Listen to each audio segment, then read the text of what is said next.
toza cho'ntak bo'lib Nexia 2 lardan ko'rsataman jigarim. Yili 2009 Sonus Scrambler 2 namechnik qilingan 65 talik metallari bor. Beskansaner hech qanaqa ishi yo'q ekan. Motor, korobka, hadoy hammasi chotki turibdi deb aytibdi.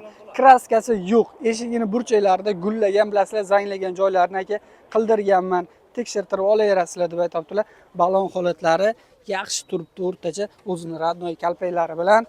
Xo'p, mashina nahodi haqiqatan yaxshi turibdi. Faqatgina bitta mana shunisi misrovka ekan.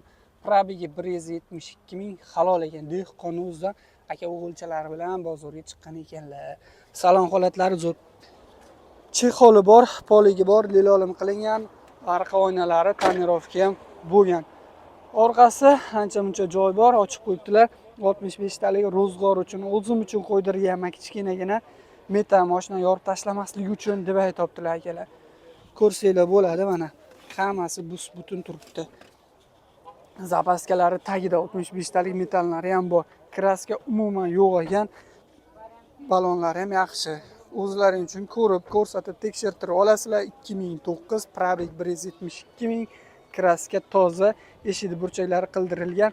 Narxi bo'lsa 50 million atrofiga bitadi deb aytibdilar. Pastda nomer qoldiraman, bemalol telefon qilib baraka qilsanglar bo'ladi. Rahmat, joninglar sog' bo'lsin.